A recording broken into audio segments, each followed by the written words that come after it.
All new at 10, a Jefferson County grand jury has indicted the national president of a notorious outlaw motorcycle gang on human trafficking charges. Michael Cupp of Baytown is a founding member and president of the Brothers East Outlaw motorcycle gang. According to court documents, Cupp and a woman worked together to take a victim to multiple cities, including Beaumont, Houston, and Dallas, to commit sex acts. He faces multiple charges, including promotion of prostitution.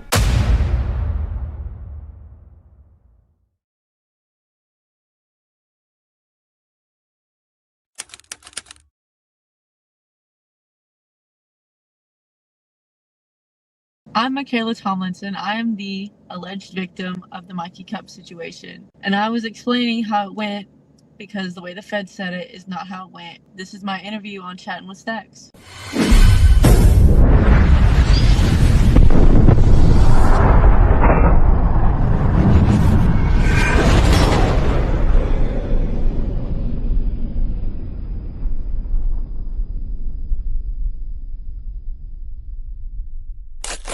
Welcome to this episode of Chatting with Stacks. I'm your host, Bill Stacks, and today I got Makayla. Hello. How you doing? I'm pretty good. How are you? I'm good. Thank you for joining me. I appreciate you taking the time. Absolutely. So where do you want to start? I have no idea. There's a lot to unpack here. So if people don't know, we're talking about Mikey Cupp, right? Yeah. So Mikey Cupp is the founder of the Beast Motorcycle Club, and he's in prison right now, isn't he? Yes, sir. Sadly. For trafficking, and you are the alleged victim. Yeah. When did you first meet Mikey Cupp? Oh, Lord. Like 2-3 years ago. And what was your first interactions? We kind of just talked a little bit, got to meet each other, you know. I met him at an event, and we kind of just grew a friendship from there. And how did it develop for over time? We got really close. Like, he would take me on trips with him and his wife. Like, he's married, so you guys weren't No. Okay. No, strictly friendship. I go over to his house all the time. I'm really good friends with his wife as well. I'll go over there and hang out with them. Sometimes we have dinners. But yeah. You go over, have dinners. Like, where does the friendship? What other type of stuff do? You go on trips with him? Like, tell me about the trips you go on with him. So, like, sometimes I go on like club trips with them, and they'll like take me out there. We'll go to a rally or something, or we'll go to like Texarkana. Like, I've been there with them. Just really just going out to have fun. And what do you guys do? Like, do you go to bars and? Yeah, well, he don't drink, but yeah, we've been to bars, and me and his wife have drank together. We've gone out to like clubhouses. Those were fun. So over time, you guys are just friends. You're friends with his wife. And how many trips do you guys take together? So far, I've only taken like 1 or 2 trips with them, like out of state. And part of this, the trips are part of the whole thing, right? I wouldn't really say so. That was like, this was before all that happened. In the indictment, they're putting it in the indictment is what I mean. Yeah, I know. They put in a lot of stuff in that indictment that ain't even true, but. So it's like they are making their own story on what happened and what is going on. So do you want to explain, when do you find out he got arrested? Okay, so I went myself to jail back in April, and like not even, I don't think, a week after I got out, he had gotten arrested. What did you go to jail for? Well, it was I'm currently trying to get the case dropped, but it was charged for means while I was being trafficked, because I was kind of forced to take the charge. Myself, I was very honest with the officer. I was like, look, I have weed in my purse. I was like, that's all I have in my purse. And then come to find out, Megan had put her pillow and her into my bag. Man. Yeah. So you said that you were trafficked. Yes, sir. So can you explain that to me? So it started back in October. I think it was October 15th. I went out with Megan. Last year? Yes. Yeah. I went out with Megan one night. We were hanging out. We were chilling. Who's Megan? That is the woman who trafficked me. She is currently incarcerated in Calcasieu Parish. So how do you meet her, and how does this even transpire for her to traffic you? I seen her around the club a couple times. Like I seen her at a couple of things. A strip club?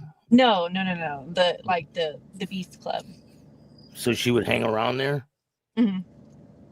Yeah. So how does that happen? Like, I seen her around there a couple times, and then we kind of exchanged numbers. And then one night I went to hang out with her, and we were chilling. And then at one point she pulled up to this hotel, and she was like, "You have to go in here and do this, this, and this." And I was like, "Well, I don't really want to do that." And she threatened me, and she also had like weapons in the car. So obviously I'm not gonna argue. I'm just gonna go in there, and I did what I was told to do because I was kind of scared for my life.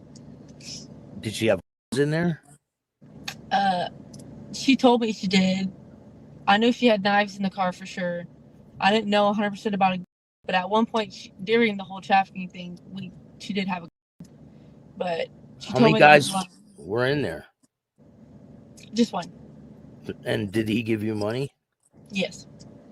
How much money did he give you?